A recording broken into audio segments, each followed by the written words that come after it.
Good morning, LBC Radio. My name is Corey Rosen, and I am with the Story Podcast. Today, I have a super awesome guest, but before we get into that, please check out our store. We have stickers available for everybody, and we have the shirts and the hoodies with the first 50 guests, not including, sadly, Pauline Williams. I know, Mrs. 51.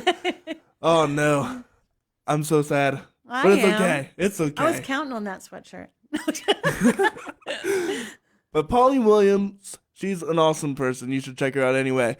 Pauline Williams lives in York County, PA with her husband, John Williams. Pauline is active in the community through private teaching, music classes, and worship ministry. She is well known for her 6 albums done both at Right Coast Recording Studios and in her kitchen.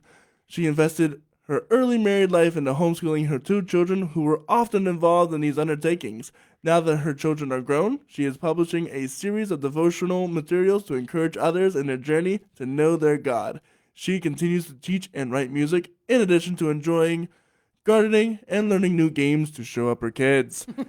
You can find Pauline and her projects on Spotify at Pauline's Music, on Instagram at Pauline's Music, Facebook, website, it's all Pauline's Music, and you can find her books on Amazon. Yes. How are you doing today? I'm doing great. I'm excited to be here. Yeah.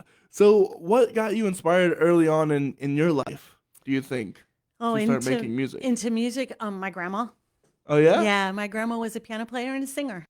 So from a very young age, we would be at her house, and she'd be practicing for Sunday mornings, or I would be at church watching her play, at her house just hanging out, listening to her play, listening to her sing, and just singing with her all the time. So that was probably the earliest. And my mom says that I kind of sang before I talked, really, even. Oh, really? So, yeah. That's cool. It's very early roots. So when did you start picking up piano? My grandma showed me a little bit. I started playing violin in 3rd grade just because I couldn't wait for the flute. That's what I really wanted to play. But the violin got there 6 months earlier, so violin player. And so I learned quite a bit of the right hand, and I had already been picking out melodies on the piano a little bit. And so my grandma showed me the left hand bass clef notes. So I started just picking up music and figuring it out and learning to play songs. And then in 6th grade, I volunteered to play for the school choir. And my mom goes, "You can't do that. You've never had lessons." So I did. And I played a ballad, learned the whole thing. And then my mom's like, "That's it. You have to take some lessons."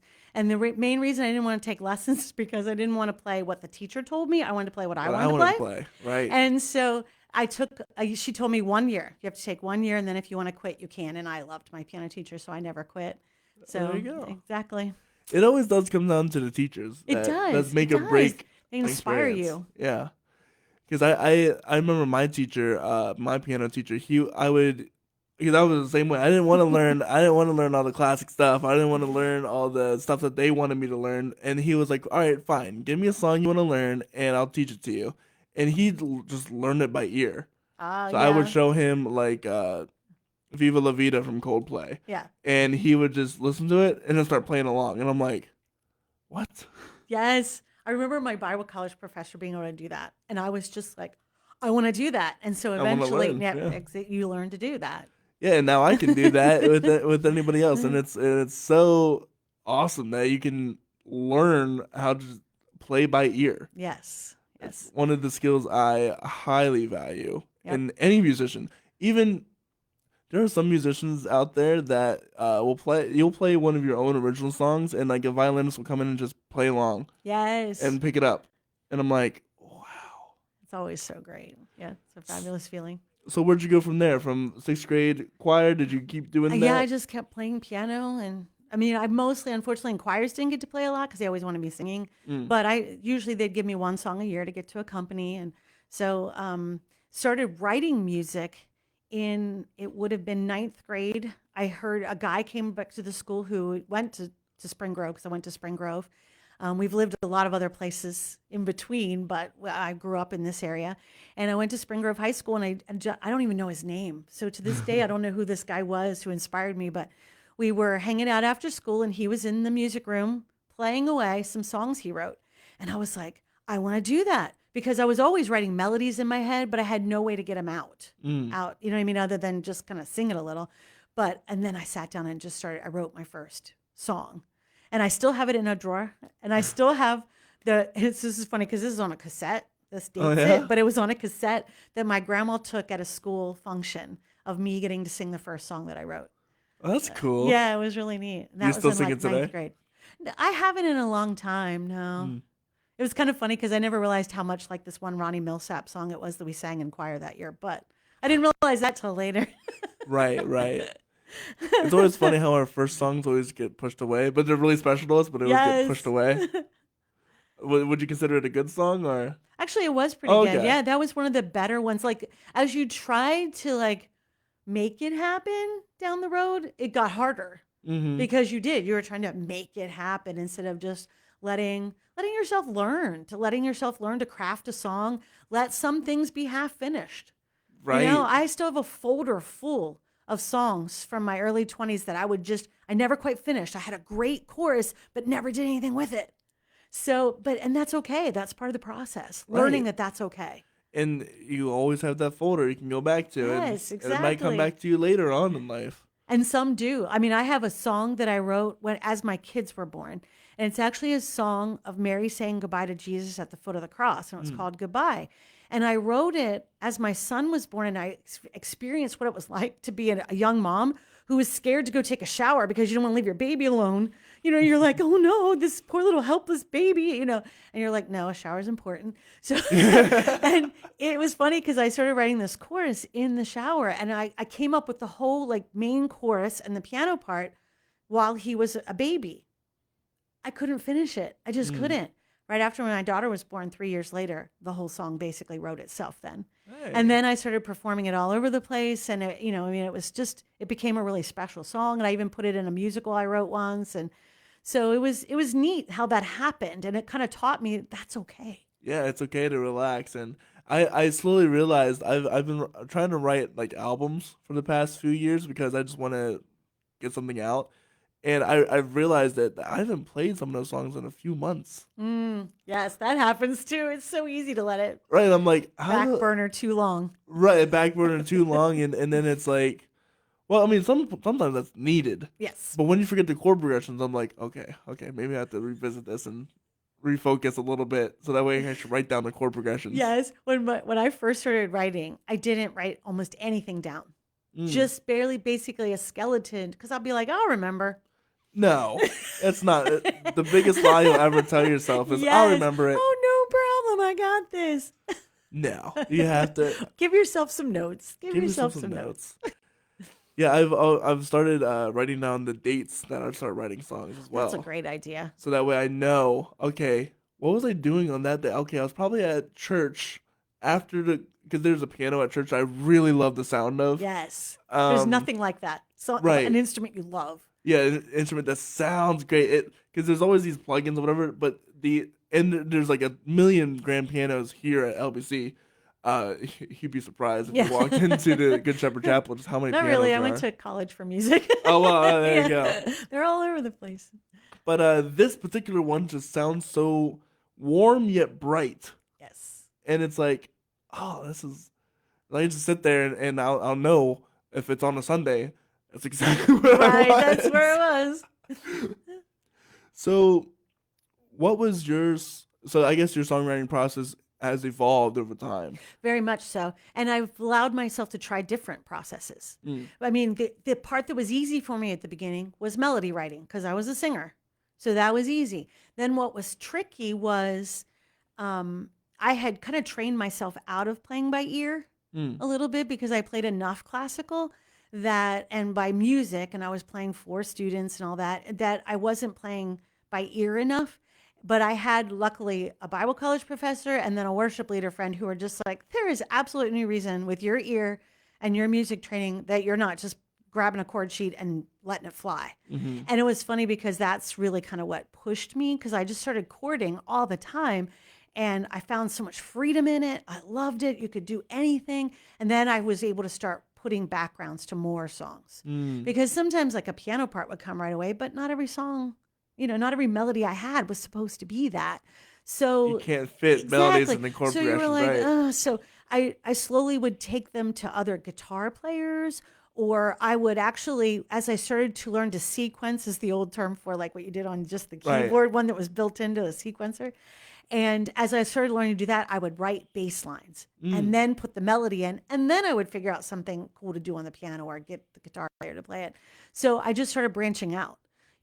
Sometimes I wrote by, like I said, a bass line. Sometimes I actually learned enough guitar that I've written several songs on my guitar. Oh, nice. Yeah, and what was kind of funny because one of the last projects, even it was one of the truest guitar parts I ever wrote.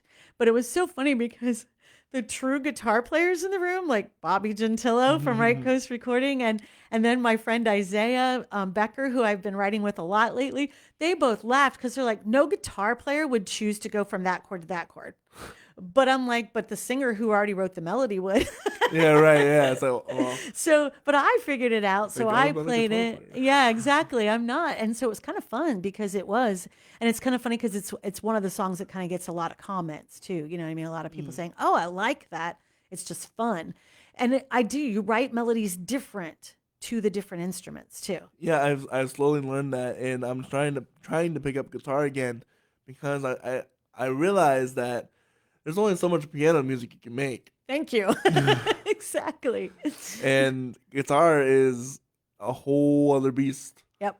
And even electric guitar, there's a difference between the Oh, very acoustic much. and the writing for electric. There's Very so much. much difference. I wrote a rock song Oh yeah. for my Just As I Am project. And yes, I was writing this, it ended up being a 3-song set that goes through the process that a psalm often will. And it goes through the how longs. And that's what the rock song is. And I wrote it completely on guitar.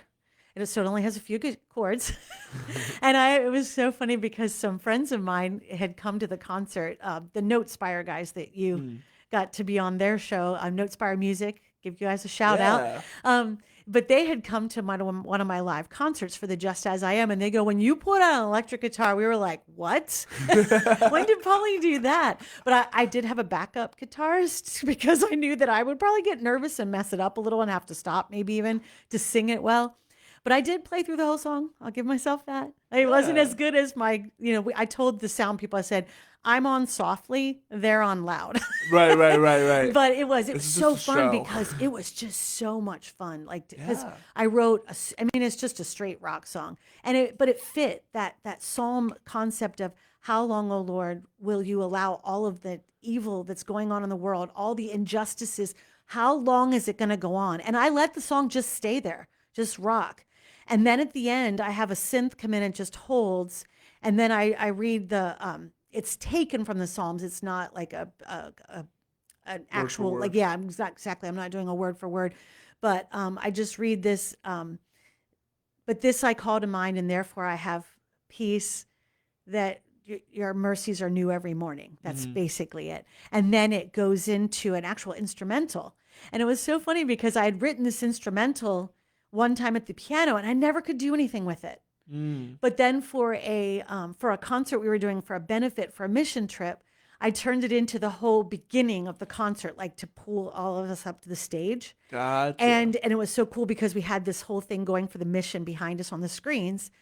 And I just always loved this instrumental. And so I'm like, that would bridge perfectly into the hope song called Your Grace. And so we did this instrumental, and Bobby was always so funny. Bobby at Gentillo at Right Coast Recording goes, it's such a weird song, but it's so cool. I love this. And so we were trying to decide what to do with it. And he even airboat an electric guitar over this piano part. Airboat? Yeah. And he had really never done it on an album. But yeah, you hold, it's like electronic, has like a signal and it goes across.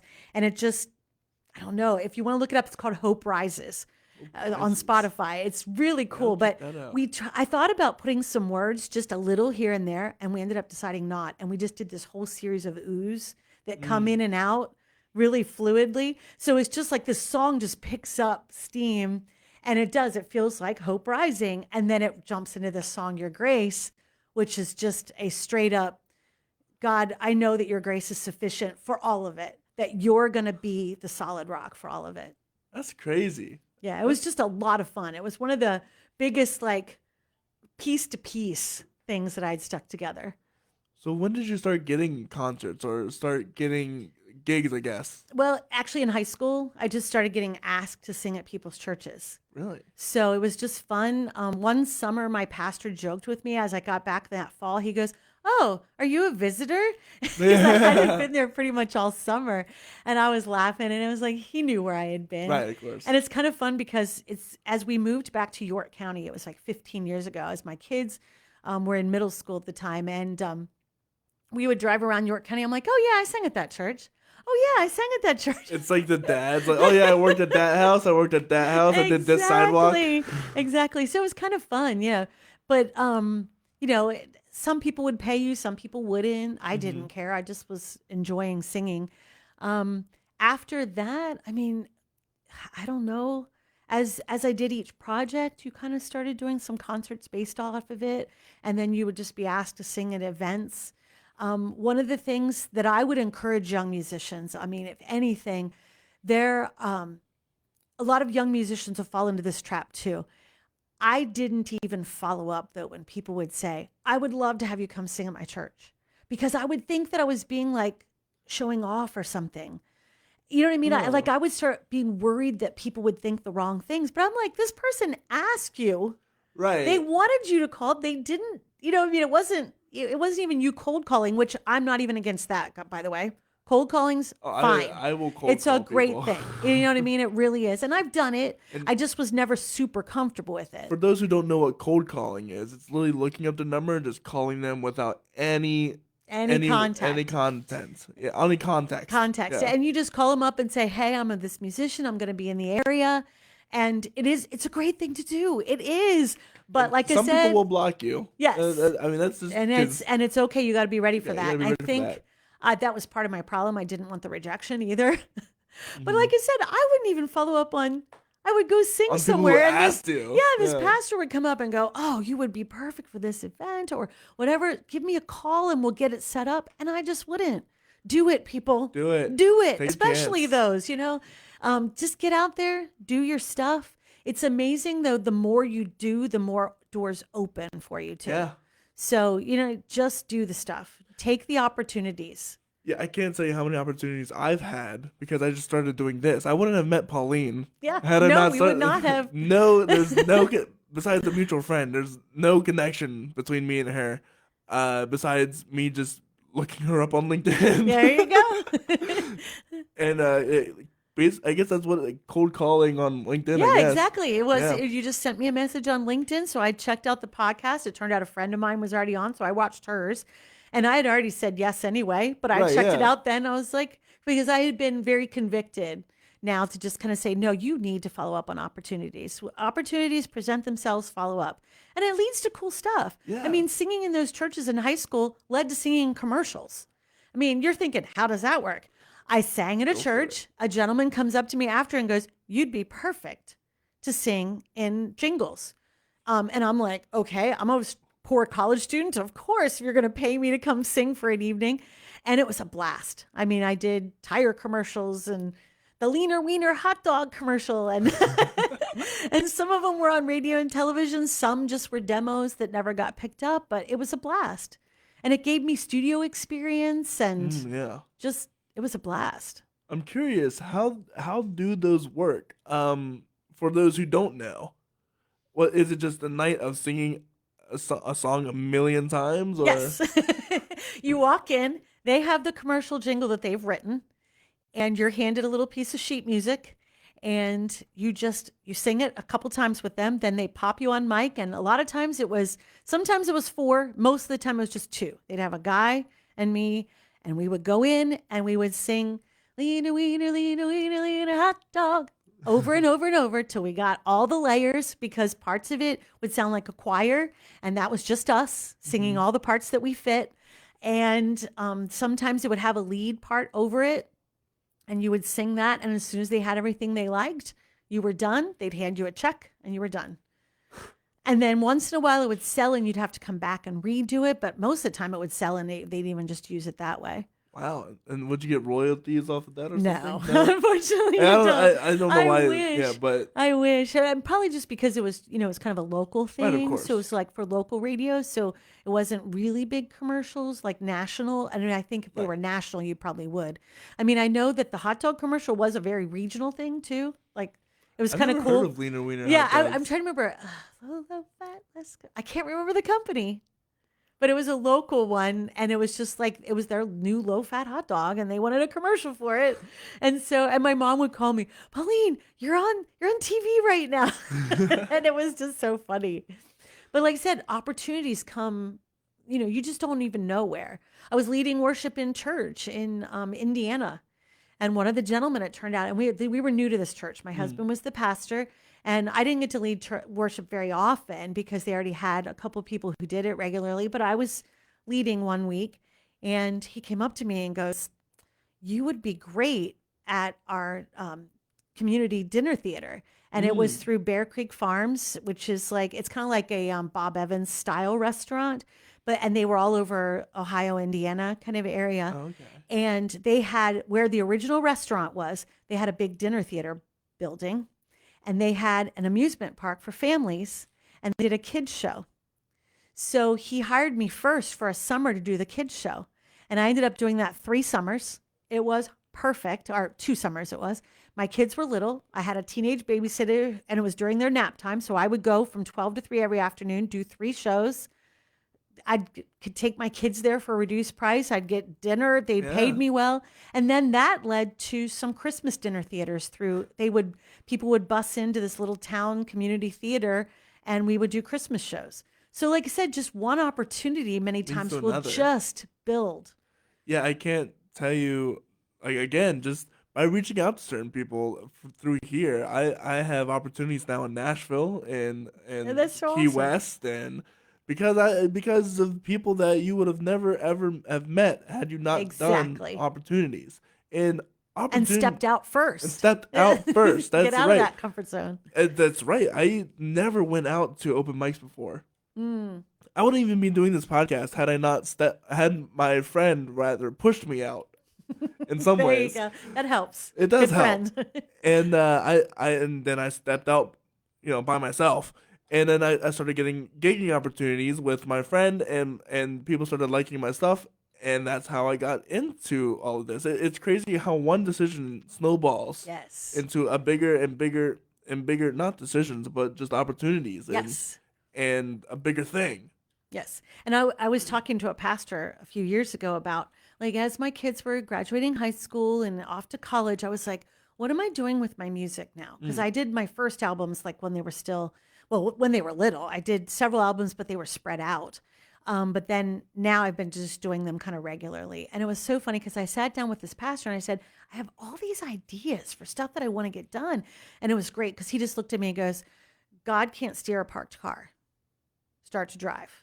Mm. And then he goes, pick one project, finish it, that. Yeah. and then go from there. What did I learn? So each album I've done, now the books, that was a whole new thing. The first book, oh my word, it took a lot more work, and figuring it out. And now like the steps are there. It's hard sometimes to trust that process again. You want to rush to the finish line instead of remember, Right. oh no, this was a process. And you had to submit to the process constantly in the middle of it. You had to wait for the next song inspiration. Yep. You had to wait for the next, in this case, I've been writing devotional books, and you have to wait for that cohesiveness sometimes to come together and just keep trusting the process. What is it like to write a devotional book? That was wild. Like I said, I had started in 2012. It was. I just started writing blog posts, or actually, I guess it was even 2010. But it was right in that window, and I was like, because I always had all these devotional ideas, and I would like speak at ladies' things, and I was like, maybe I should write some of them down. And for a solid year, I put them out consistently. And then I kind of just got out of the habit because I wasn't sure, is this the exact thing? Which don't question so much. Keep doing. Yeah, right. You'll find out later. Yeah, exactly. But I had written all these, and I had just gotten just so many responses from them and people asking to use them and stuff. And so I decided I'm gonna try putting it into like a book format. Let's see if we can get it cohesive. And I was praying over, well, which one? Because I had so many ideas.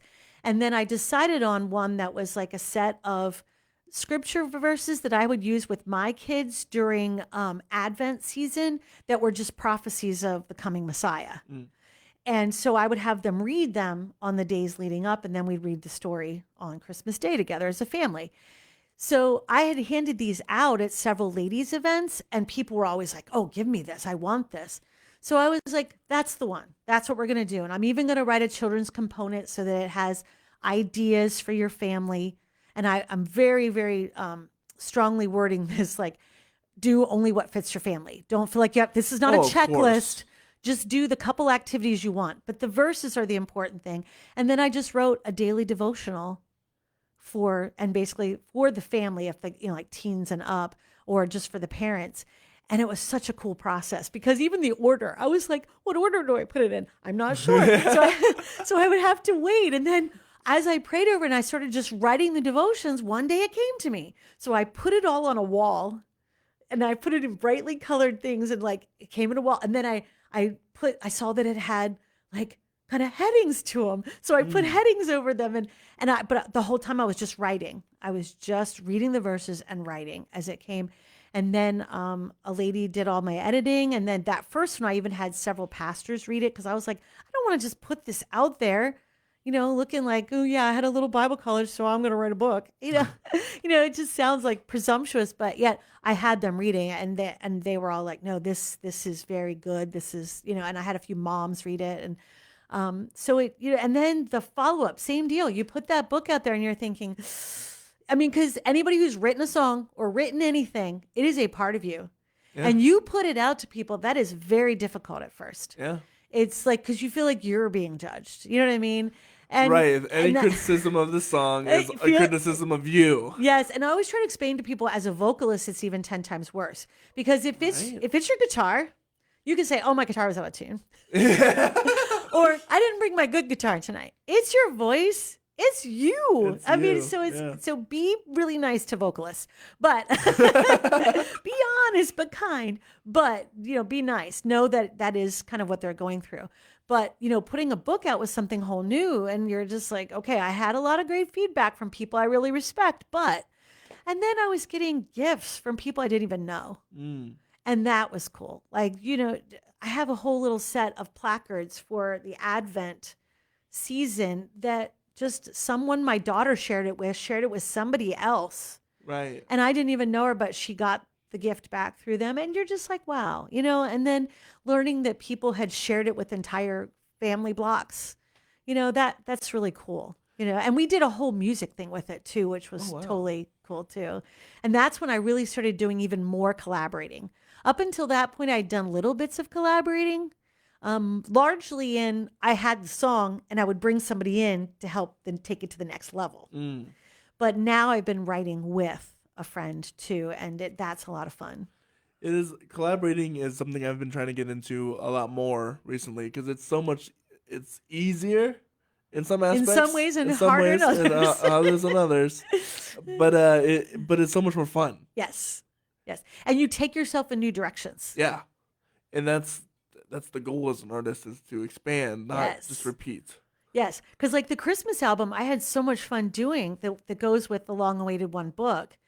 Because like I said, my friend Isaiah Becker, we just started writing these songs, and like half of them were key guitar parts that he would just bring to my house.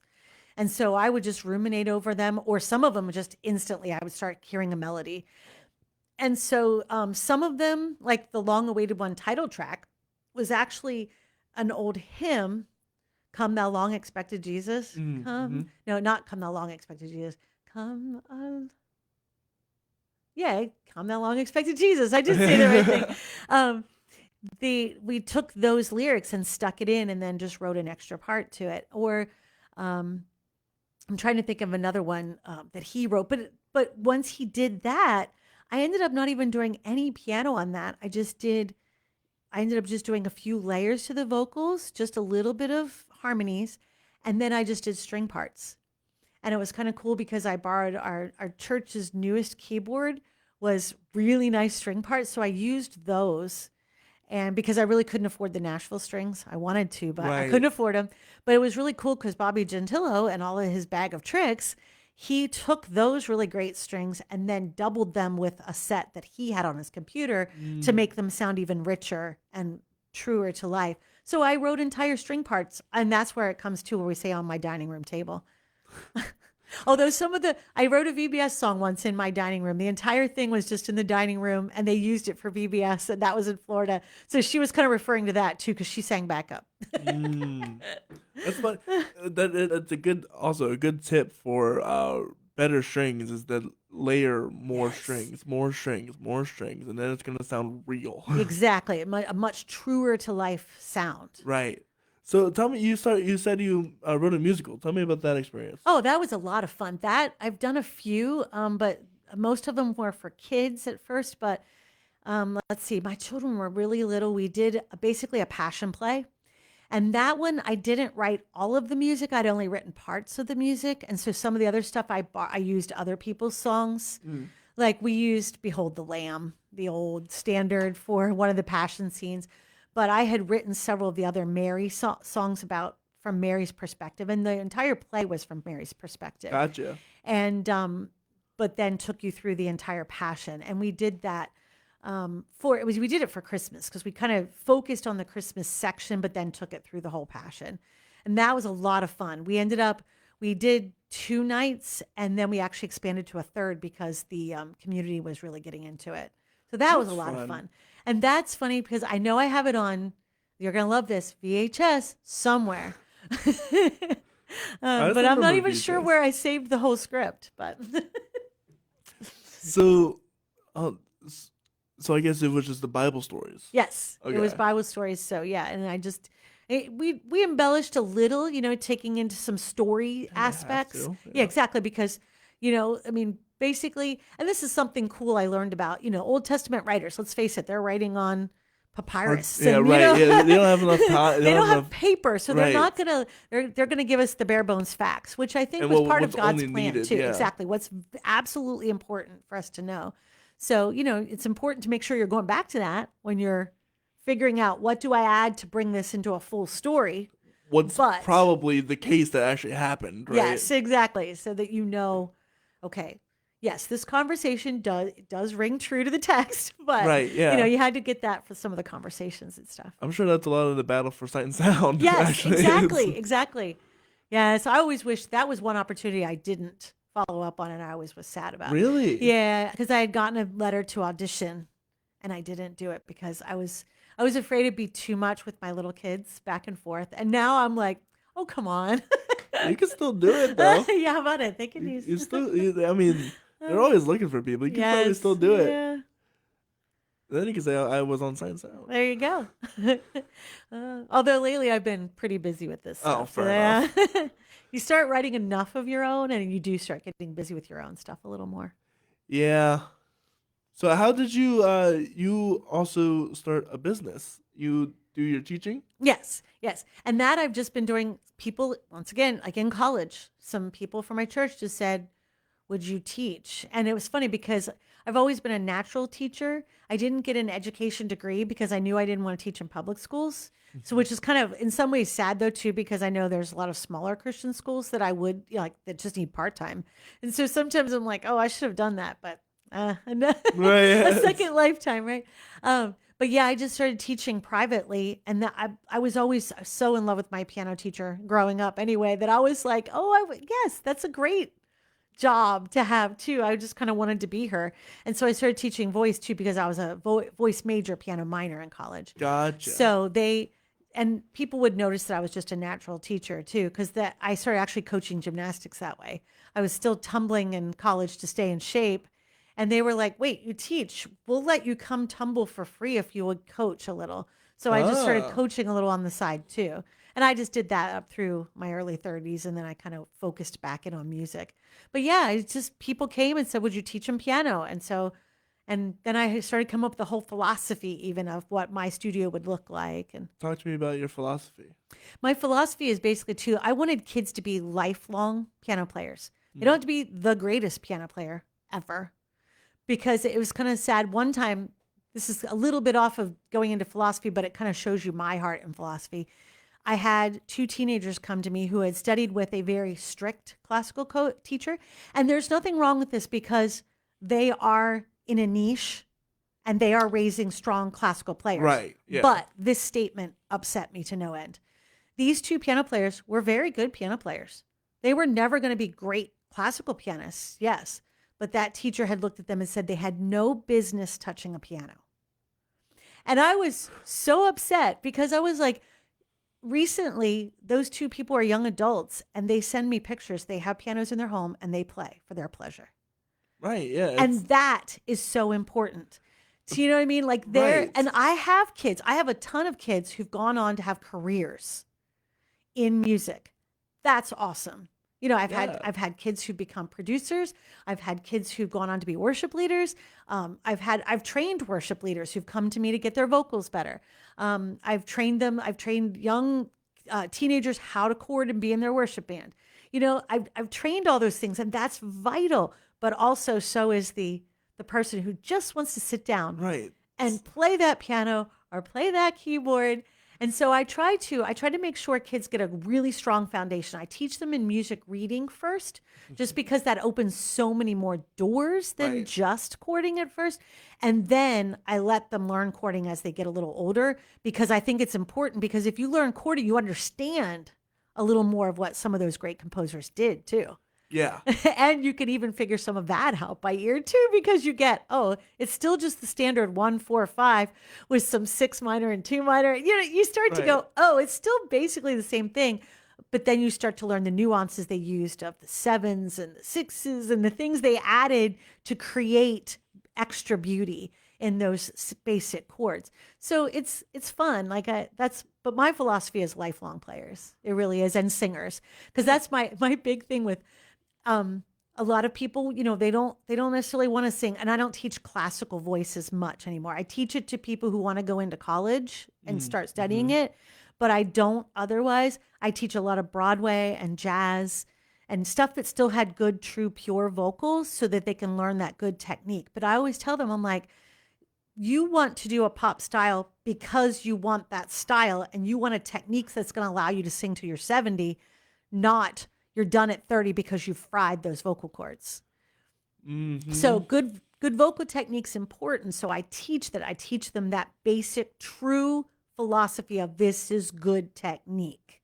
And then, like I said, and I stretch them outside into jazz and Broadway and things that allow them to do that. But then I let them sing a lot of what they want to sing too. Not the simplest of the pop, because I always tell them, you don't need me for that. You can sing that at home without any help. But, you know, and sometimes I'll let them do it because I have different styles of shows too that I do with my students. We do the standard recital so that all the piano kids can get started too. I have coffee houses that I do for them so that teens and even some preteens and above can just come and they can do some of those styles that they really wanted to branch into and have a chance to perform. And then I've also done some Broadway review shows. So, and people have said to me, why don't you do a full show? And I'm like, because that's not my thing. My thing is to give more people opportunities. Right. And a show lets 2 or 3 leads do most of it. Mm-hmm. And everybody else does small bits. So in our shows, we do just segments of shows or just solos or small groups. And that's a lot of fun still. Exactly. They have a blast. Right. Because you not only for the audience, or not for the kids' perspective, but from the audience perspective, because you're going to hear from shows you've never heard from that way. Rather than, I'm not going to go to this show because I've never heard it before. Exactly. Or even, I'm not real crazy over that one. But yeah, right. It was only 2 songs. Okay, we're on to exactly. Yeah, it was only a section about it, and we're moving on to something else. And so you have nobody walking out the door. Yes, and I think it's really good for the kids too, because they get the concept early that we're cheering for each other as musicians, not in competition for the lead. Because that's one of the downfalls that can happen in big shows. It's all about the lead. And I remember in high school kids dropping out when they didn't get the lead. or they That's didn't not get the a big point, enough though. role. And it's like, no, be in every show. Because the truth is, if you even, like, for anybody who's looking to go into those types of shows too, because I looked at possibly doing theater type things, and I decided I really just didn't want to travel as much as all that, because you do have to at first. You have to do Right. the kind of the dinner theater circuit, and you do the whole thing.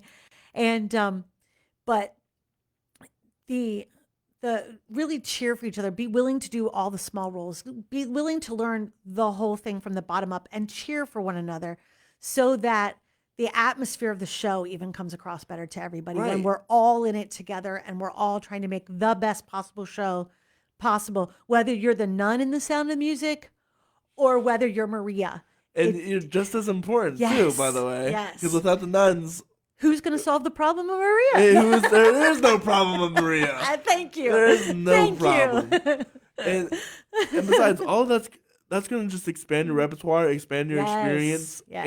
and you're probably, to be quite honest, getting lead is a hard thing to do, Yes. and it's not for everybody. Yep. And ensemble is great Yes. because you get to be multiple people. You get to be sing multiple different songs that leads would never Right. ever sing, and you get to have probably the most fun because you get to make up a lot of your own acting. Yes. Now, like I loved being Annie. Right, of course. I mean, like I There's loved pros and being cons to each. Yeah. um I loved doing all those types of lead roles, but one of my favorite things I ever did was a bag lady in a little Italian play, and it was called Scapino, and I was the bag lady, and I got to come through and steal the show over and over. Yeah. I got to before the show. I was on a scaffolding with little old rags over me, and everybody thought there was nothing going on, and the lights slowly come up, so they think, and all of a sudden I just pop up, and I'm stretching, and then I got to go through the crowd begging for things. People gave me gum. Somebody gave me a watch. But it was just so fun. I got to have a blast and use this little accent. And I swear it was more fun than any lead I ever got to do. Just to say, I was one of the cutlery in Beauty and the Beast, and what I got to do was I had so it was like it was the battle scene between like the people of the castle, the furniture and all that jazz, Yes, yes. and the mob, and so I got to have a spoon attacking me. Oh, that's fabulous. Carrying me on my back, a little girl just banging on my head. I, running around with her on my back and having the most fun ever. Yes. And you can't do that as Beast or Gaston That's or so anything true. else. Exactly. You can't do it. It's not nearly as much fun. No, they're more rigid. But there's Yeah, fun there's- aspects to exactly, to Mary all Poppins of gets it. to fly, Yes. but so do the chimney sweepers. There you go. There you go. So, tell me, what was it like to start acquiring, start building music camps, start building that kind of curriculum? I Yeah, guess? exactly. Mostly, you just kind of looked back at what were the things that kind of influenced me as a musician. And one of the big ones was music camps that I went to. And that was our local, like, stay overnight Christian camp, but they had a musical week. And during the week, we'd put together a musical. And it was just so much fun. I had so much fun. I just couldn't even, like, tell you. Like, that really did influence me strongly and just gave me a heart because let's face it, whether you're acting a song or sharing a song with any kind of meaning to it, any kind, you're telling a story. So you want to be able to just do that and do it well. Whether I'm singing like one of these songs that I've written about God, I'm telling a story. I'm lifting somebody to the throne. I'm doing something. I'm telling that story. And so those were the earliest times I got to do that by telling stories through a musical. So we would spend the week doing that. And then so as I was starting to had my private studio and I was teaching some of I wasn't even homeschooling my kids yet. They weren't even old enough, but some of my friends in my church were homeschooling and they kind of came to me and said, would you start a choir for our kids? Because I had been doing some ensembles with some of the other people and I'd done the church choir at that point.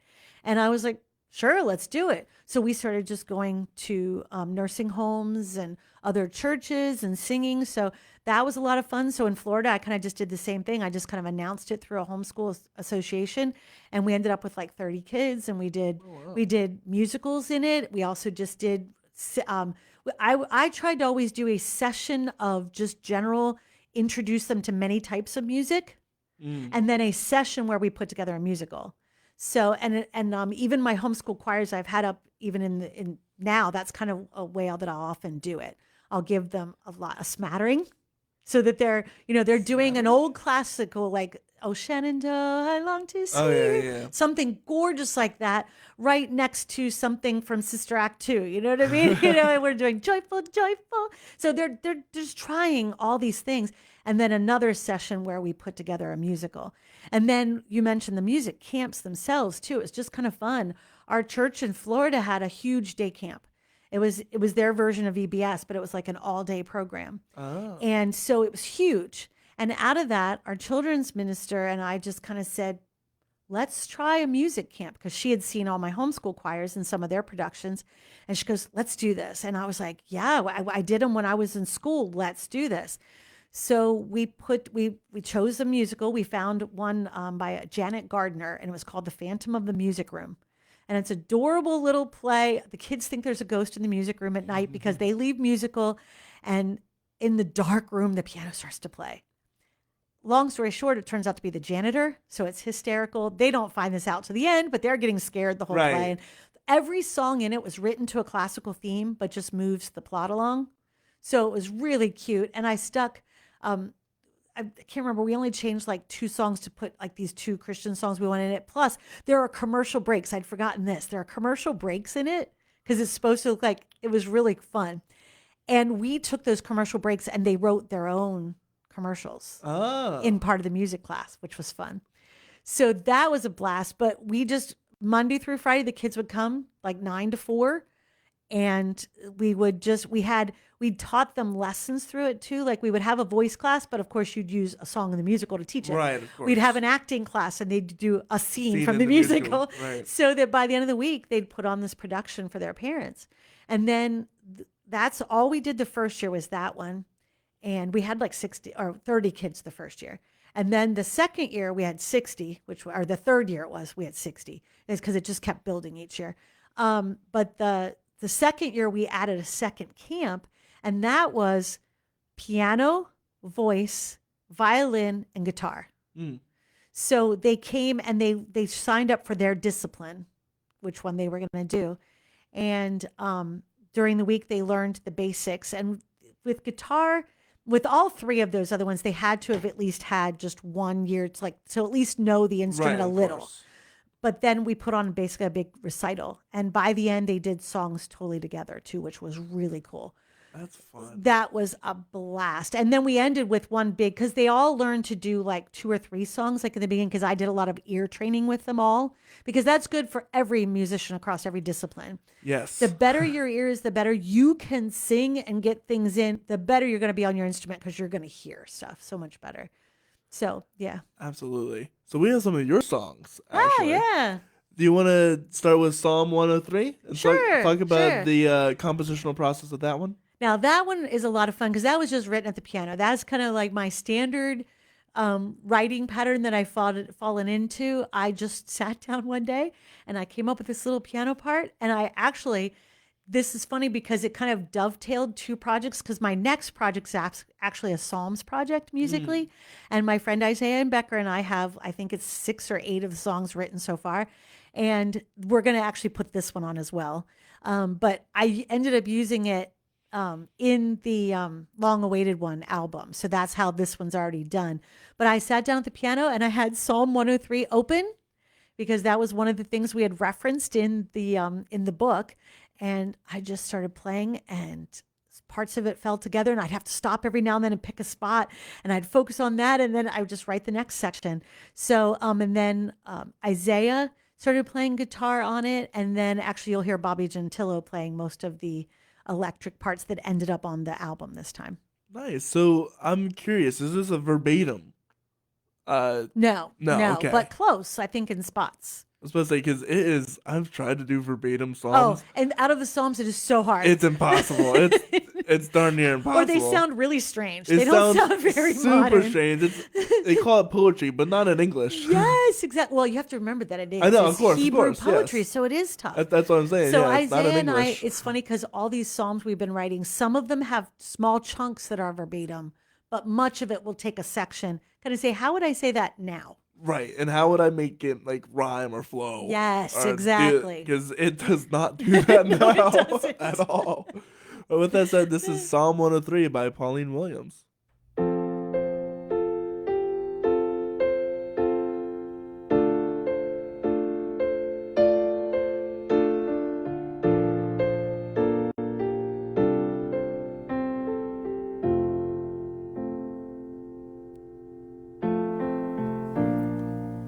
Bless the Lord, oh my soul, and all that is in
Psalm 103 by Pauline Williams. It said that was an earlier take. Yeah, I just realized my daughter sent the one without the guitars on yet.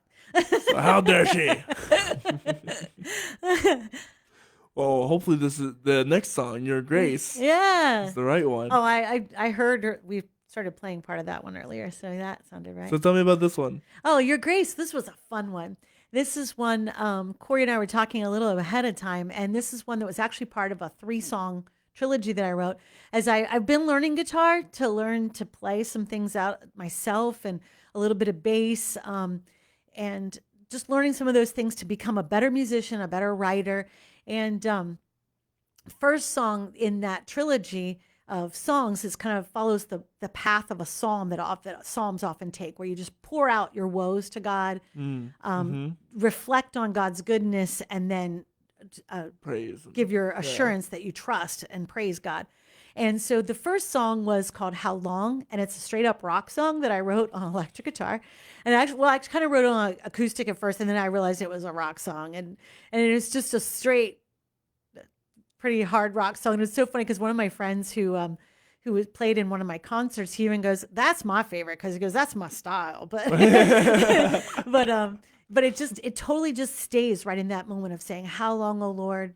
How long will you let your people suffer? How long, is this world going to be so unjust?" And it just stays in that moment. And it's just straight up hard rock. And at the end of it, it slides into this synthesizer sound that just kind of builds. And then I say a paraphrase of the Psalms and just says, and so this I call to mind, and therefore I have hope.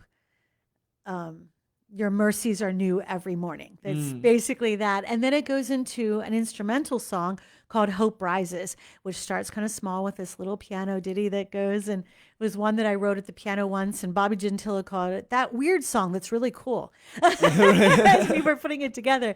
And he did something really cool with an ebow that's really neat. Like I said, that one's called Hope Rises, and we never put any words to it. We just put some ooze and we let the song just build, and it sounds more and more hopeful. And then it works right into this song, Your Grace, which is from Paul's writings of saying, "Your grace is sufficient for me." And it was kind of cool because I wrote the chorus and I'd written the piano part. I got this idea after hearing a Walmart commercial. That sounds funny, but I heard this intro with the piano that sounded so cool. And then I ran to the piano and came up with my own thing that had a similar vibe. And then I wrote the whole chorus and stuff, and I wasn't sure what to do with it. Couldn't come up with the words to the verses. I'd written the verses, I hummed them, but I couldn't come up with it. And my daughter was on a mission trip to the Canary Islands, 6-week internship, or it was actually even, I think, a little longer. But she was over in the Canary Islands, came home with this poem that fit perfectly, through the struggles of seeing God and trying to get the most out of this internship and trying to understand what he wanted her to do there. It was just so cool because it all fit together, and we came up with this song. And this is Your Grace by Pauline Williams.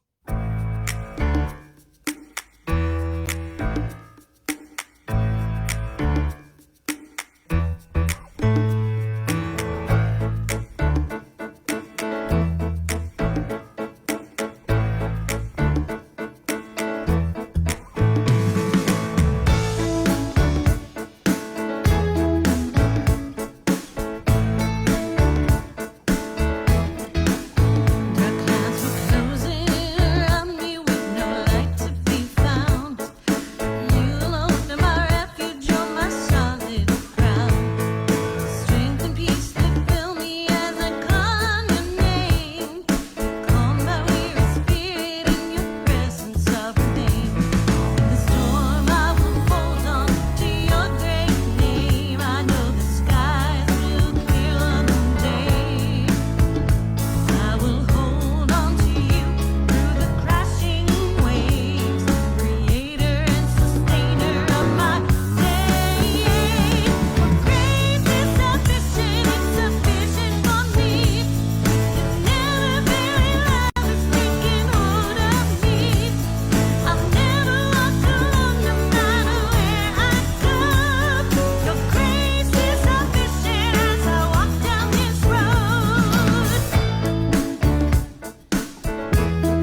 That was Your Grace by Pauline Williams. So, you were telling me about the choirs. Was that was more than one person? Yeah, 5 of us actually. Yeah. That sounds like. How does that work? Do you just stand far away from the microphone and then Yeah, that's shout it? part of no, well, no, you just Bobby like puts us like near the microphone, and then he would even tell us we would even change orders. Orders, right? And sometimes like because I have a pretty big voice, Mhm. so sometimes I have to stand back a little extra. But he would just change our positioning, and we'd sing different parts, and we would just do it as many times as he said till he had what he wanted, and then just layer them all in there. That's wild. It is. It's so much fun. So Well, with all that said, we're gonna end off our radio time. If you want to check out Pauline, where can they find you? on Spotify, on all the streaming sites, you can get the books on Amazon. You can get, like I said, the music's available at CD Baby and all streaming sites. And then you can go to Instagram or Facebook to keep track of what we're doing next, or the website. And that's at all at paulinesmusic.com. Yep, all at paulinesmusic.com. Or Pauline's Music Instagram or Pauline's Music everywhere else. Got it. So with all that said, if you want to follow us and make sure you're up to date with all the guests and events, please be sure to follow me on Facebook.com/The Story Corey Rosen. I wish I had a tagline that I can attach to everything, but it's just not the story is such a generic term. I love it. It's a great one. It's nice. You can follow us on Instagram at _story_podcast. You can check out us on all streaming platforms. But if you want to check out all the future guests, shops, merchandise, all that jazz, please be sure to go to our Facebook page. That's where we are mainly headquartered at the moment.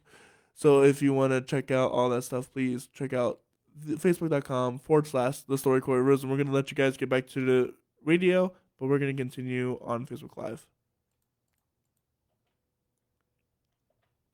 All right, so your husband happens to be John Williams. Yes. Just one royalty check. That's all we would love to get by accident. Especially a Star Wars one. That'd be great. Right, yeah.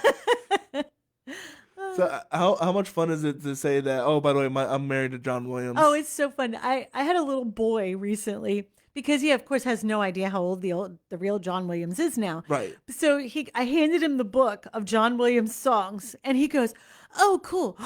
Is that your husband?" No. No. Now he has fooled.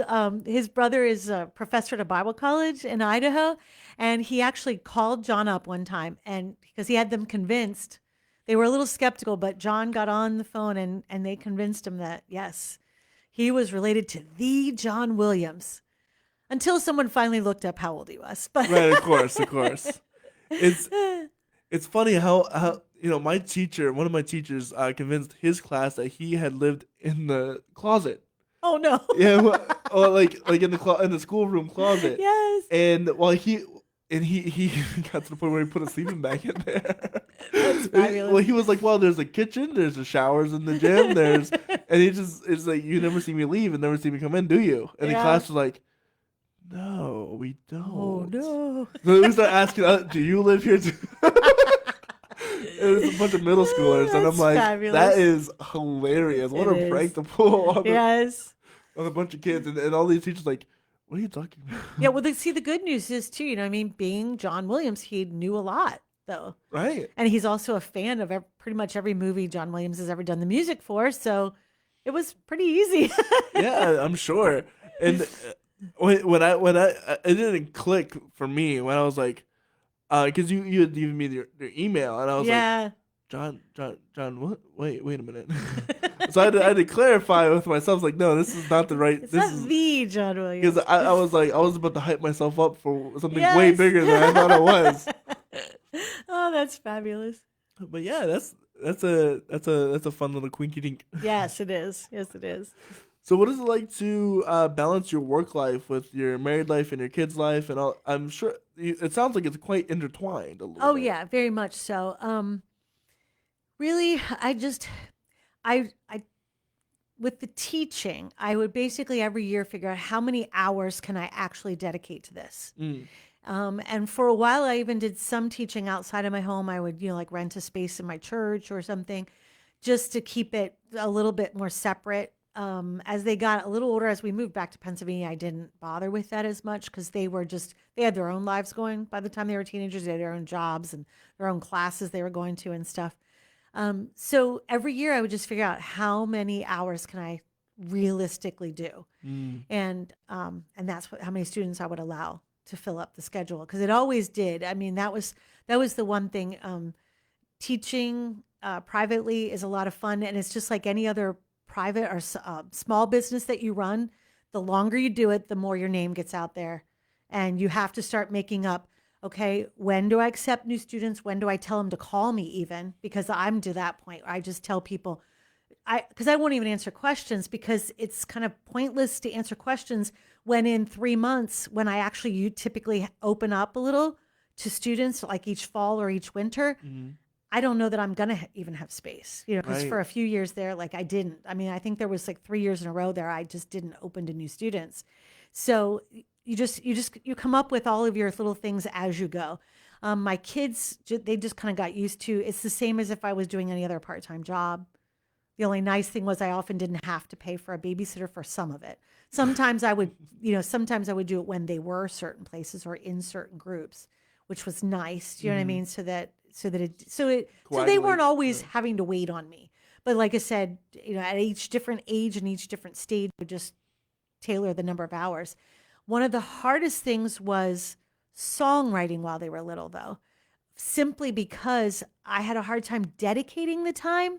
Because you got little monsters running around all over the place. And also like I found that I would get so lost in the process that if they came in and interrupted it, I'd snap at them. And I was like, I didn't want to be bad mom. Yeah, that's not good. So I had to learn like what kind of parameters do I put on it, because I also had to put the parameters on of saying, but if I'm going to be a healthy individual, still using my God-given gifts, I had to find the places to use it. And so, I focused a little more on worship in those days and just kind of wrote more as it came to me. And then also, like, if an idea came, I would schedule it. I would say, I'm going to work on that idea during this time when they're off at soccer, or, you know what I mean? Or I'm going to take a Wednesday night and not go into choir practice or not go in until worship team. And I'm going to stay home and I'm going to work on that song idea, so that I had the freedom to pour myself in and not be right. Of course, you just ruined that take. It'd be I'm singing a worship song, and then they come in like, exactly. Your guy says stuff, but what are you doing here? Right. Get out of here. Have you ever seen that clip? There's one of the most hysterical clips I've ever seen on like a news blooper. Yeah. Where they're doing an interview, and then the kids like start walking in, and the wife is trying to just in the background trying to grab them and give them out. Like, that's so funny. I love stuff like I feel like during COVID we saw a lot of that when people were doing the work from home things, and their kids were like in the background. Yeah, right. Their white or the partners desperately trying to grab.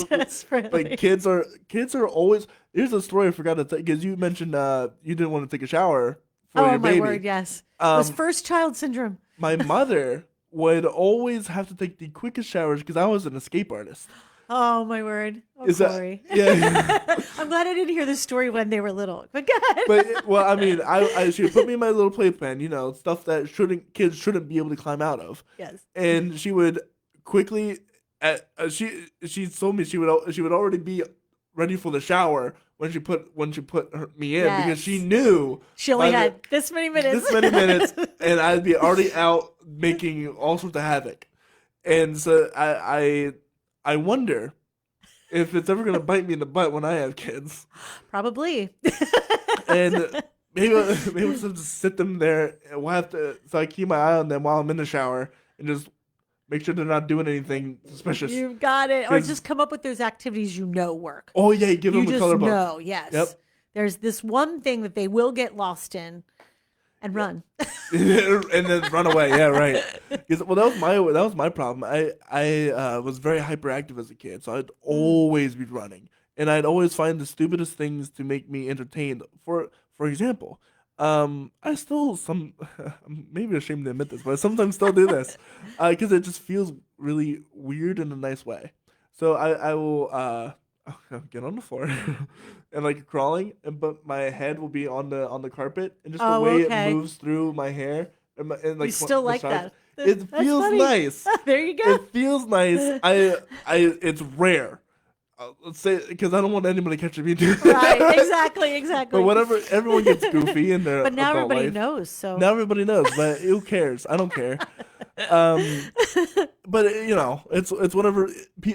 Late in the night when people Yep. get goofy. Last night I caught myself singing the Wii theme to Oh, myself. there you go. But people get goofy, and I was just like, rah, being stupid. Being even Being a adults. kid. Come Even, on. yeah, exactly. Come on. Being yeah, And there's right. probably just a comfort thing now.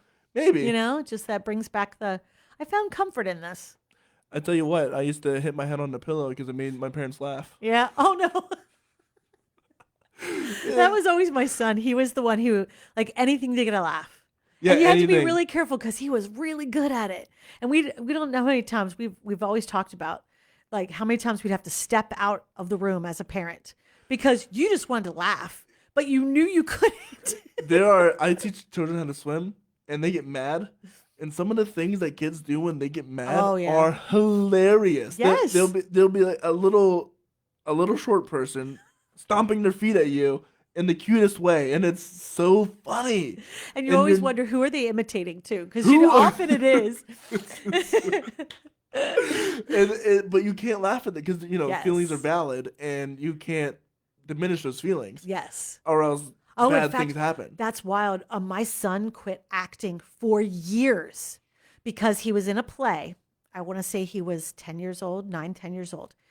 And he had this very important line because he was one of the bad guys in the play who was like always trying to get in the way of, I can't remember I really just don't even remember what the play was. I just remember he took his role so seriously. And the children's director at that time had written this play, and it was just a cute, very funny play.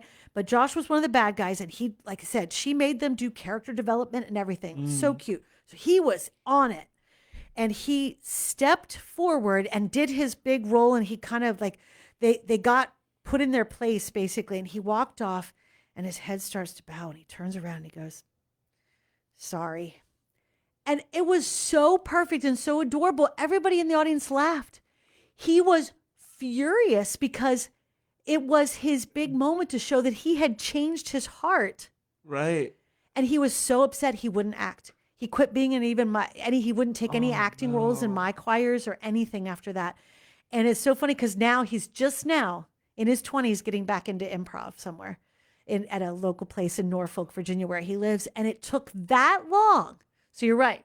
Those childhood feelings, like that was a serious role. He knew it, took it seriously, wanted to show the change of heart. And when people laughed, nothing I could say about how well it was done. That's really what they were laughing at because it was so adorable and so well done. It didn't matter. He was too hurt. Yeah, kids don't understand the comedy of the scenario. Yes, exactly. Because it's like The Office. It's like watching something sincere happen, but it is hilarious. Yes, exactly. Just because the context. I mean, they're context, children, and you didn't. The other thing is, I think for the adults, no one expected this little kid to be that. You're like, oh, that's you know what I mean? That's what you're thinking, like, wow. But yeah, it's a daily because it's really funny. Some of the kids really freak out when you have because I'm teaching them how to float. Yeah. So I'm like grabbing their head and like and they're like crying bloody murder. Right. I'm like, you want to sing Old MacDonald? Like, yes. It was like Old MacDonald had a farm, and I'm like, what do they have on the farm? A cow. Distraction. It's like, how's the cow go? It goes moo. And it's really hard not to laugh. Yes.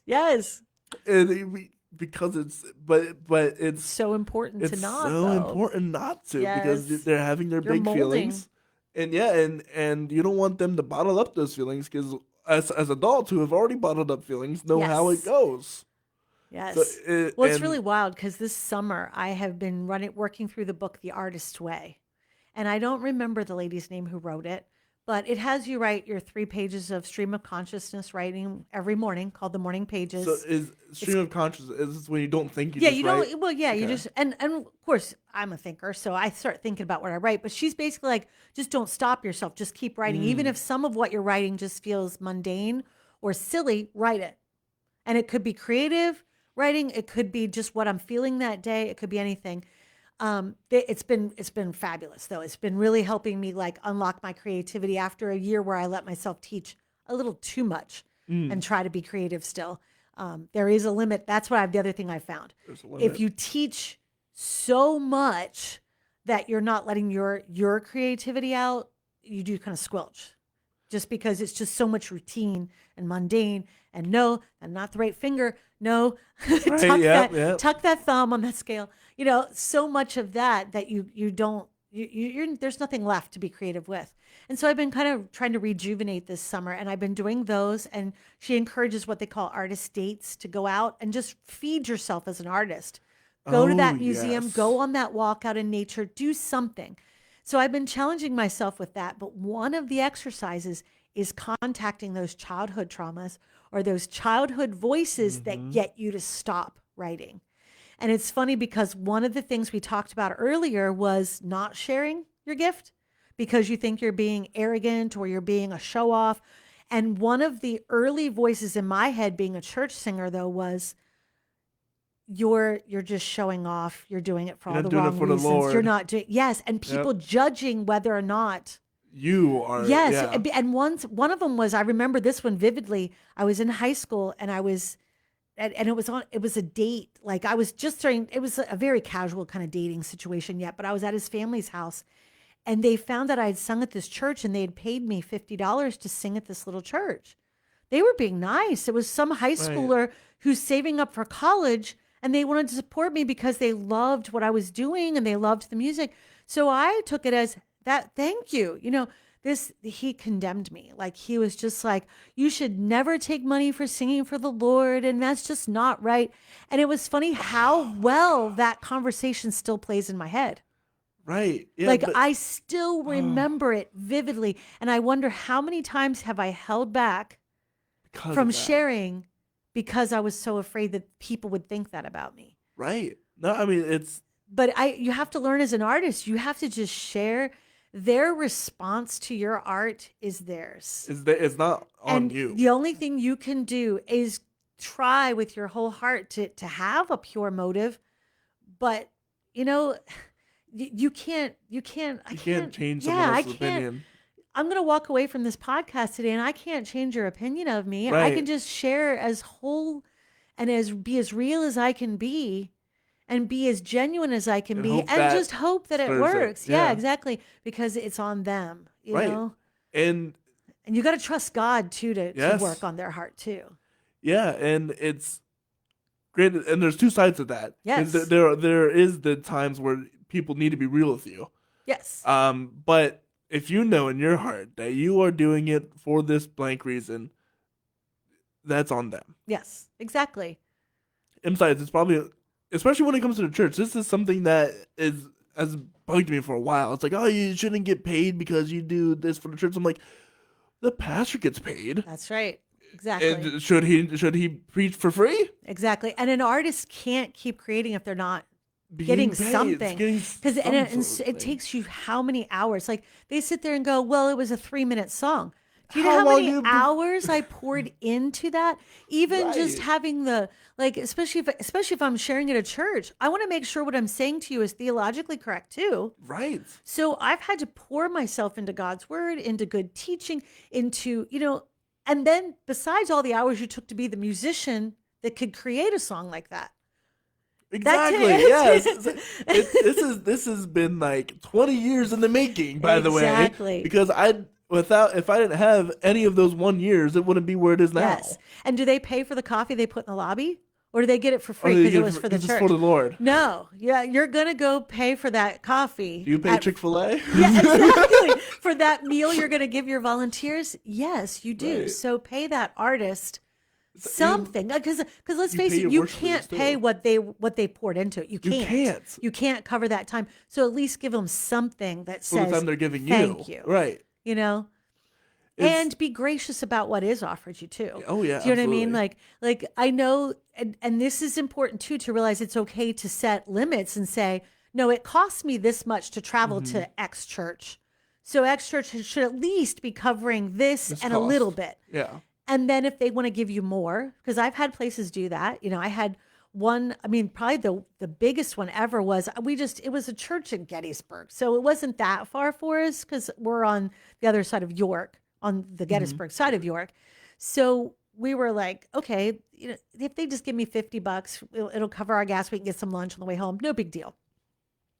So we get there and I shared, and they gave me a good chunk of the service, and I prayed over them and stuff. And afterwards, the elders said, we want to go back in a back room. And they went in the back room and they came out and they handed me $400.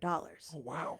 But that doesn't happen. No, very it doesn't often. happen very often. But they just were like, we so appreciated what you did. And we know that what you shared takes a lot of time.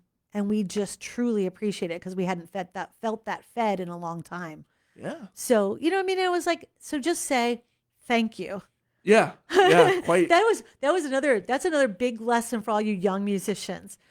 When you're up there and you've shared your song and you've made 20 mistakes that only you knew. Yeah, exactly. That only you would ever know. And maybe one or two they did catch, but they don't care because you began and ended well. You walk off the stage and someone says, you did so well. Just say thank you. Yeah, I run into the mistake all the time. I'm like, My no, voice- actually. My voice teacher, he played for me somewhere once in high school, and I started going in a whole trap. Oh, but I could, and he just looked at me and goes, the next person walks up to you, just say thank you. Right. So I learned that lesson. Just say thank you. Right. And it's such a hard thing to say, isn't it? It is, because you know. Because you know you messed up. And you want to make sure that they are not giving you false praise. Right, exactly. But you got to realize, at least for those in performing, most of the performers I talk to, they're in like bars, so half the people are inebriated anyway. So it sounds good to them no matter what. Yes. Right. So at that point, and you shouldn't tell anybody that you made a mistake. Exactly. You shouldn't tell anybody and you should never show that you made a mistake either. Yes. Because that's when people start to realize, oh, something's falling apart here. Right. Instead, you just keep that same blank Keep it look.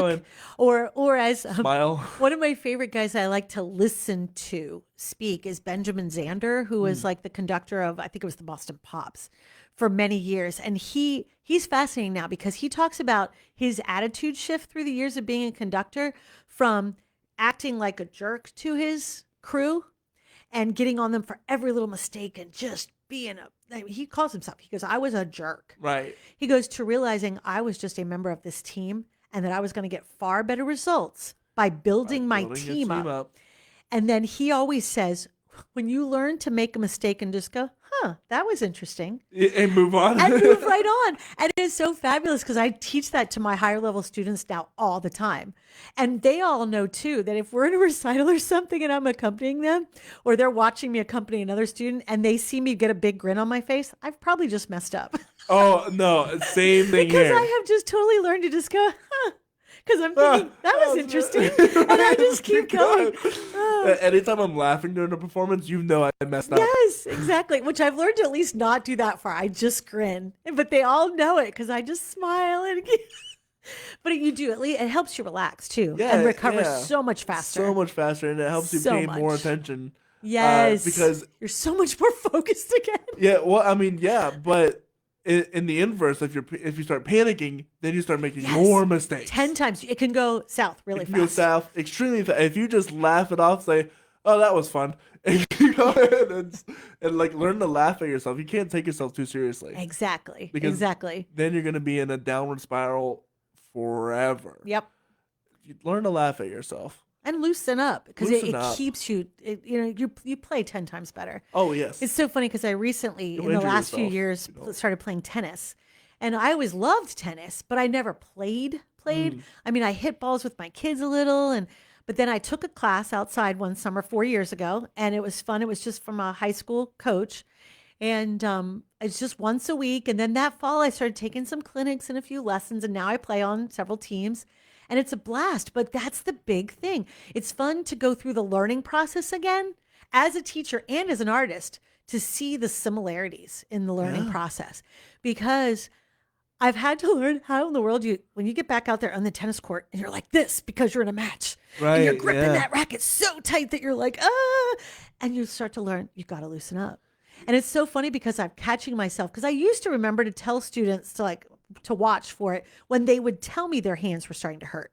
But now I watch for it even faster. And I'll see the little kid learning the new skill and their hands are shaking because it's so tight. And you're like, loosen it up.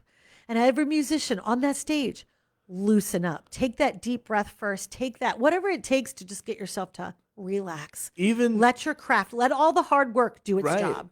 And especially if you have a band, you feel free to drop out a little bit. Do you know who Daryl Davis is? No, I don't know him. You should look him up. Okay. He's an incredible black musician who, early in his years, he started converting KKK members. Oh wow, out of the that's KKK, awesome. KKK out of the KKK, yeah. And I saw he was at Roots and Blues, and he was doing this routine, and he was playing he knows the keyboard so well that you can just look away. Yes. And he kind of, his show is kind of like a masterclass in some sort of way. So he'll be like, I don't even need this keyboard, and so it goes away. He's dripping with sweat. So he takes his towel, and it's all part of the act. And meanwhile, the other band is just like keeping time. Like, what in the world is he doing? Yeah. Because they never played together at all before. Oh, that's awesome.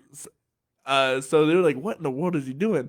And he rubs his face. He relaxes for a little bit. Then all of a sudden throws the towel on the keyboard and starts playing right in time perfectly. Oh, that's awesome. And he's playing like Boogie Woogie. So it's like all over the place. And I'm like,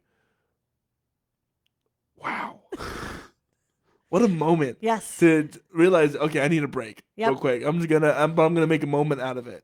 Yep. And trust your fellow musicians on that band. You don't have to, like one of the big lessons I remember, I learned so many lessons by being in a band too, which is awesome.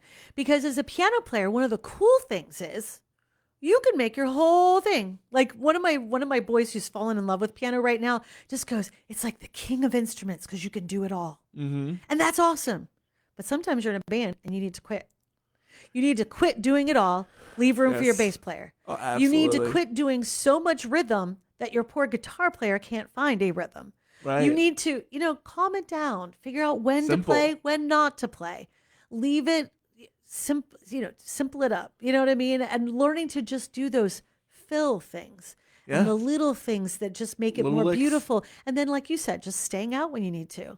Yeah, and I learned so much. I played at Roots and Blues at the jam session, and I didn't know what I was doing, but everybody else did. Yes. And so I just stayed on rhythm. And then when it's the funniest thing, when you're in a jam session, because people are always they'll start playing and they go for a solo, right? Yeah, and I'm like, yes, yes. But thank God that people. I hate soloing because I'm not very good at. I'm not technically efficient. Proficient. Proficient. Yeah. Proficient. Proficient enough. Enough to like do all the scales and all that. I can do octaves fine. So that's what I'll do. I know a little bit of blues lick, so I'll just throw a couple of those in. I'll throw a couple of those in, but for them to do look at me and do like a 4-measure solo. It's not happening. And so I'm like, keep your head down. You can't look at me. Okay, the other solo's ending. I'm looking down. Yep.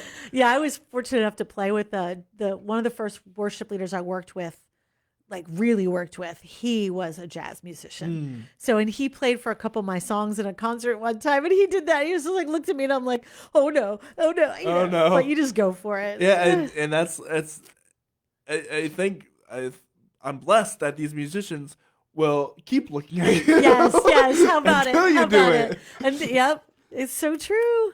And that's throw that baby in the water, right? Learn to swim. That's where the growth starts is by, because first off, soloing, there are good solos and bad solos, but you're gonna learn. And people are going to congratulate you anyway for doing it. Yeah. Because you went for it. Yes. I give a speech to my students just before a performance. And I say, especially a recital, because I say, everybody here is either doing what you're doing or they're a friend or family of someone who's doing what you're doing. Right. You'll never get a friendlier audience. They're going to cheer for you no matter what. So let that allow you to relax. Yeah. So it's And when you're on a stage with musicians who are allowing you to take that solo, they're cheering for you. Yeah. Like, you know what I mean? So go for it. And it's funny because it's a similar process. I kept thinking of the process that I'm always teaching girls to do of ad-libbing, especially with jazz, you know, and I'll tell them, listen to the masters like Ella Fitzgerald. Listen, imitate it first. And I'll even tell them when I give you a jazz song that has a section for ad-libs, at first you don't have to necessarily ad-lib. You can learn, quote unquote, learn an ad-lib and keep doing it. Like you said, you had those jazz licks in your head. So you pulled them out. And I was like, that's the start of it. You do that enough till you've calmed down.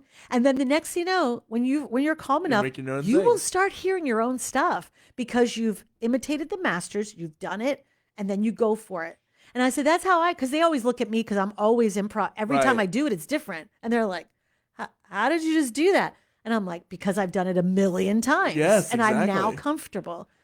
It's funny whenever I'm swimming around just doing my own thing. I'm always I love bebop. So I'll be whatever. And I can't sing for the life of me. But people are like, how do you do that? How do you not get tongue twisted? It's like it's just something fun I'd like to do. Yeah. So it's a blast then. Yep. Yeah, and then whenever I get a chance, I'll throw it into a song and make sure it's correct. But it'll but it all works out anyway. Right. So I'm curious, what are some of your future projects that you have coming up? Right now I'm working on two big things. Right now we're working on a Psalms project, which I had an idea for a couple of years ago. So Isaiah and I have been writing for a year or two. We've really committed to it this past year though, to make sure we're getting together weekly and either running songs or getting a new one. So we have several of the songs done for that and we plan on releasing those soon. We've just been looking at the shifting way that you release music. Right. So we've been trying to decide, do you do it as a traditional album? Or are we going to do it as a series of different videos and then release it on streaming, which is the way we're leaning. So that'll be released under the title North Main Street Worship. And like I said, at first, it's just going to all focus on Psalms. And then we'll go from there. And then the other thing is, and this is funny because I was trying to decide which book project was next, which devotional series. And out of the morning pages that I've been writing this summer, I came up with an entirely brand new one. And it's the last book I wrote was called The Road to Life. And that looks at the final week of Jesus' life. And it takes you just through readings of that. And then devotionals each day for 40 days leading up to Easter. You can use it for that, or you could, since it's the final week of Jesus' life, you could use it kind of anytime. Right. But we kind of plugged it that way to start. But this one, I'm going to call it Road Trip. And so it's just on different roads in life that we take. So, and it was just so funny because it totally came out of those morning writings. And I think I was writing something just silly that morning at first. And then all of a sudden I was just like, it's just like, I looked at the title of the last book laying on a shelf. And I was thinking of something, I can't remember the segue now, but it was just like, went off the title of The Road to Life.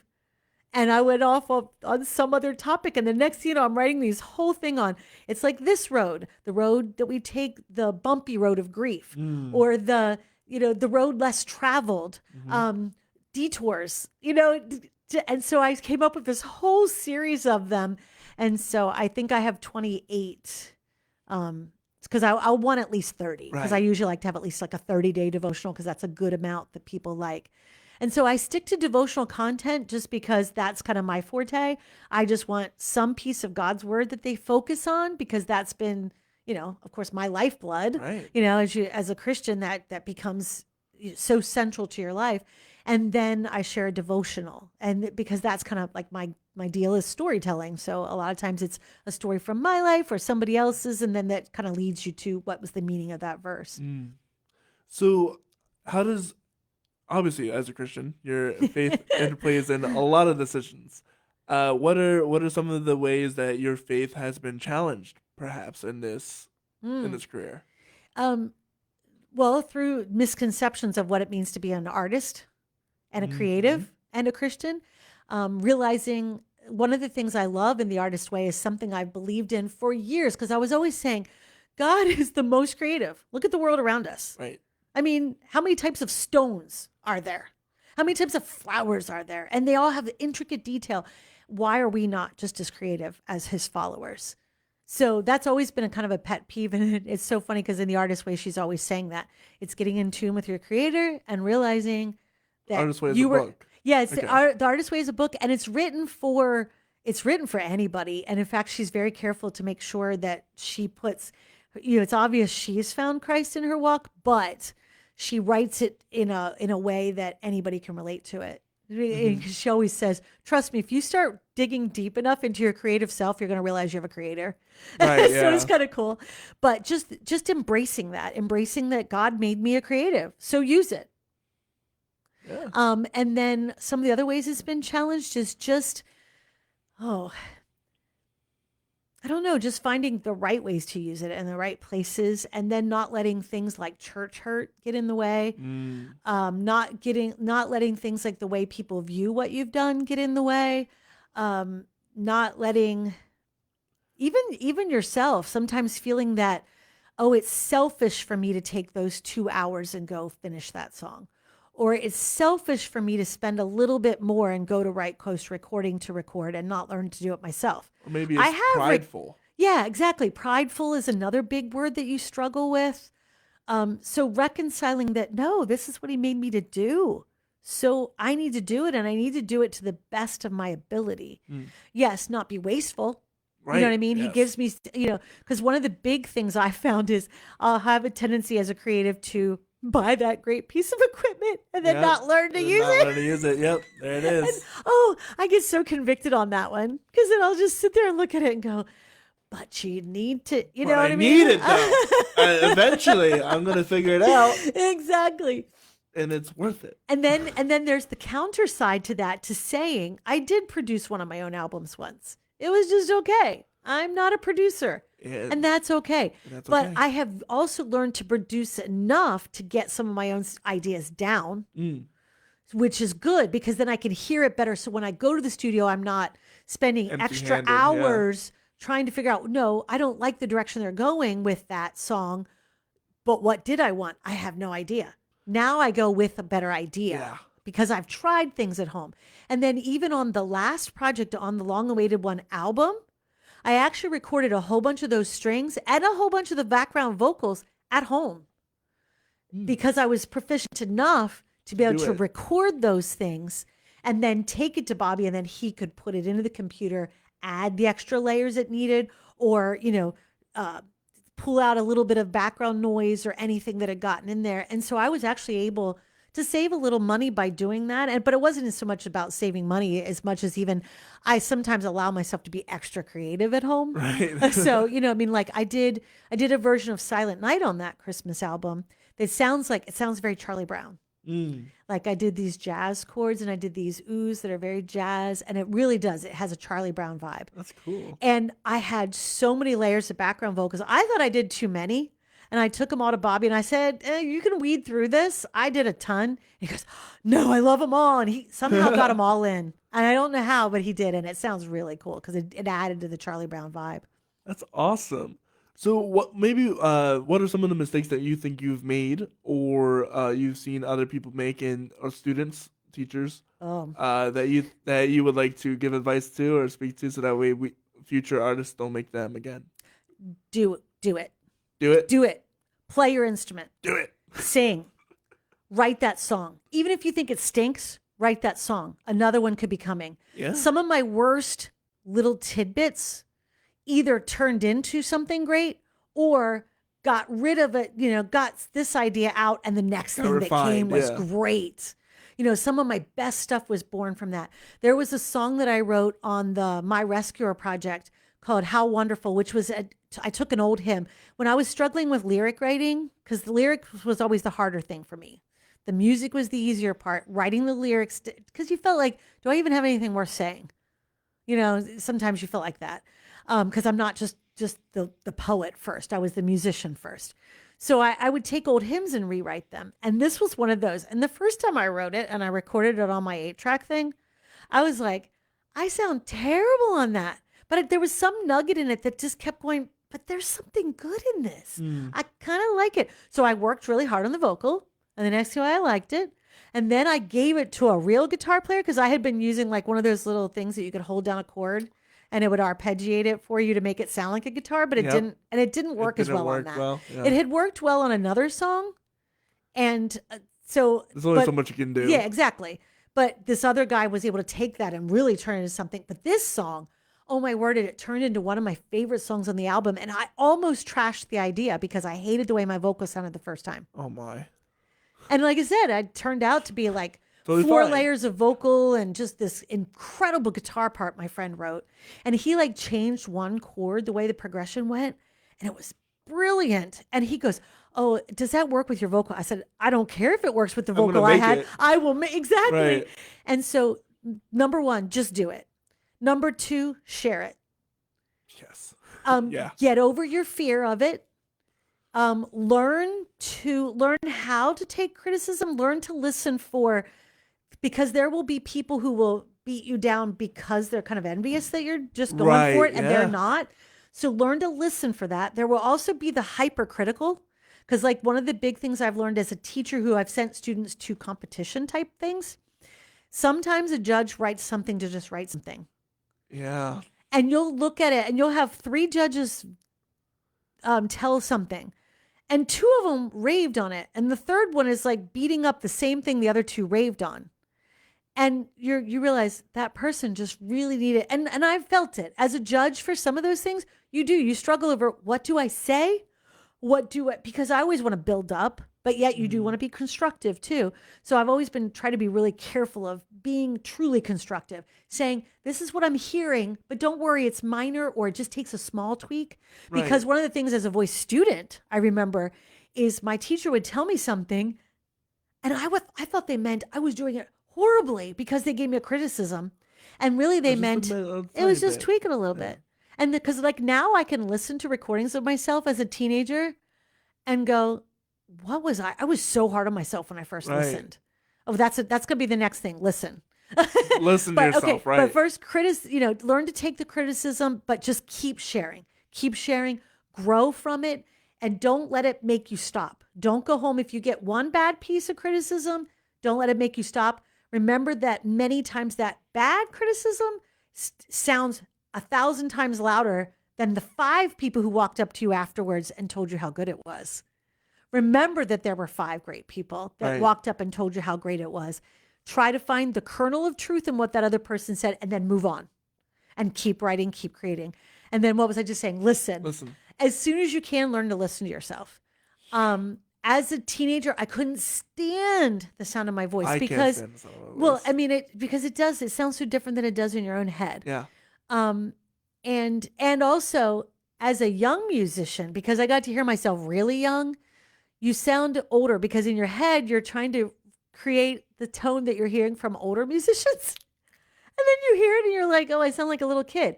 You are a little kid. It's okay. Right, exactly. Yeah, it's the point. Yeah. And then as a teenager and then even as a young adult, like it was really tough for me. The very first album, the first full album I did, I was 21. As we did it in the studio, I had already done commercials. Mm-hmm. I had already done backgrounds on other people's albums. I had already done like so many things, like auditions for things. But now a lot of times auditions, you only have to listen once. Right. So that's a little easier because you can listen once. You're not crazy over it, maybe listen twice. But then you don't start ripping it apart as much. My album, I was thrilled with it at the studio. Like I was very happy when it came in the mail and I listened to it the first time, I was like still pretty happy. The next time I started hearing every mistake. After that, I started ripping it to shreds. Yeah. The mistakes felt like this big too. Right.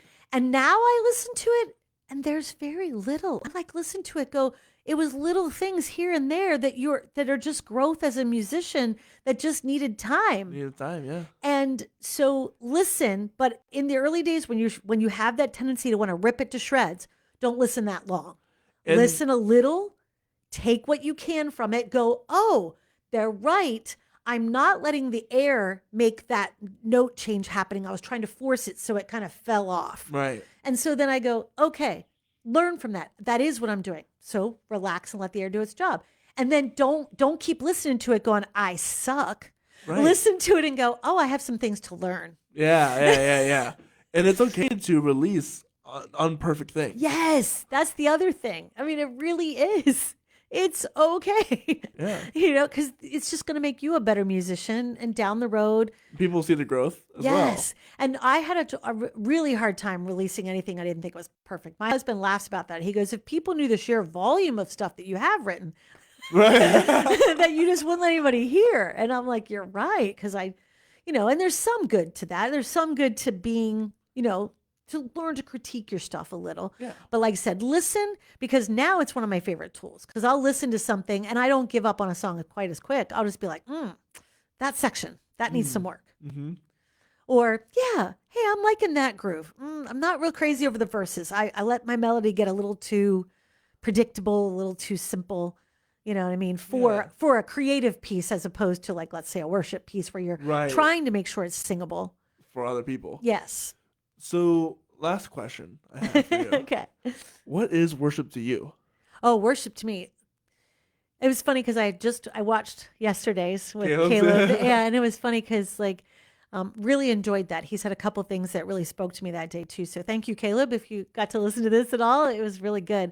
But I totally agree too that it is a lifestyle. Mm-hmm. Like, first and foremost, realize that, because I think that helps you when you realize that that's the truth of the word worship, that it is how we live our lives giving glory to God.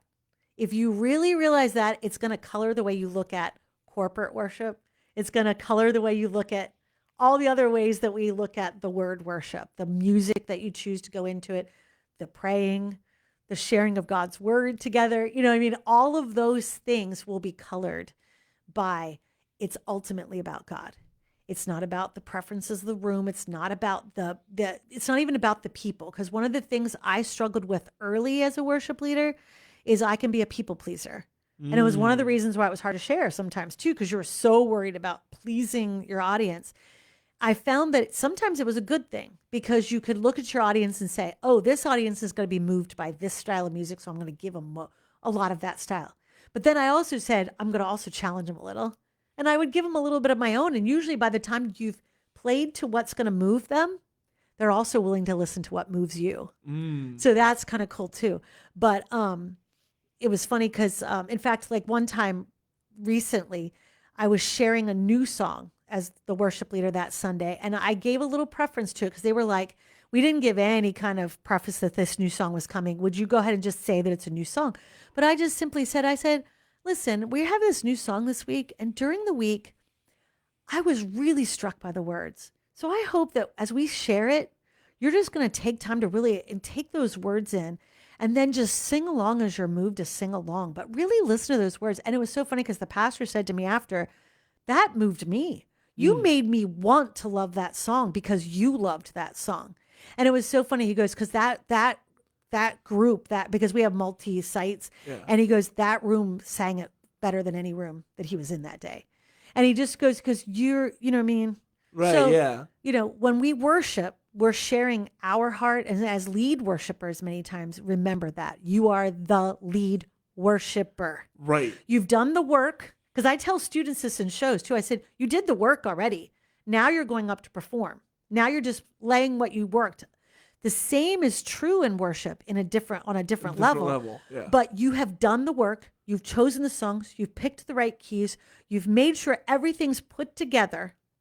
And even in the little things that don't go right, it's okay. Just keep moving forward because that's always going to happen. But be a worshiper while you're doing it then. You've done the work. Trust it. Trust the work. Give it to them. Let them give it to God. Yeah. And true worship happens then. Well, this has been a lot of fun. It has been. I'm super happy to have you on, and I'm super excited to listen to more of your stuff and all the stuff that's coming out. Do you have any performances coming up at all? Not right now, but some stuff that we're in the works of. Because what we're trying to do is put together a Christmas a show from it. Because I was doing a lot of lives on Facebook over the couple years, and then I kind of quit doing them for a few months. And then so yeah, we're getting ready to do those videos, and we want to do like a little concert tour of the Christmas stuff for the long-awaited one.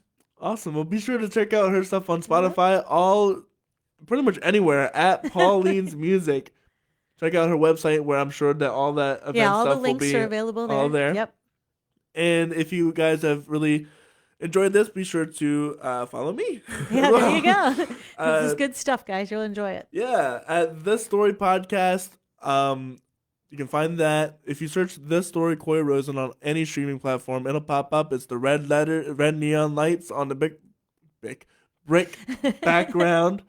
I wish I could speak sometimes, even though it's kind of my job it's now. your job now. But with all that said, we're gonna have a. I hope you guys have a wonderful rest of your day. Tomorrow, tune in for a Millersville neuroscience professor Ooh, who's also a really good musician, awesome. Mr. Sean Gallagher. That will be at 10:30 tomorrow. Please be sure to tune in then. With all that said, please, if you really want to support us, I can't stress this enough. If you really want to support me, check out our shop. We have stickers and we have hoodies and shirts with the first 50 guests on the back. And they are limited, by the way. Oh, Limited no. supply. Yeah. So be sure to check that out. With all that said, I hope you guys have a wonderful rest of your day. And we'll see you guys later. Bye. Bye.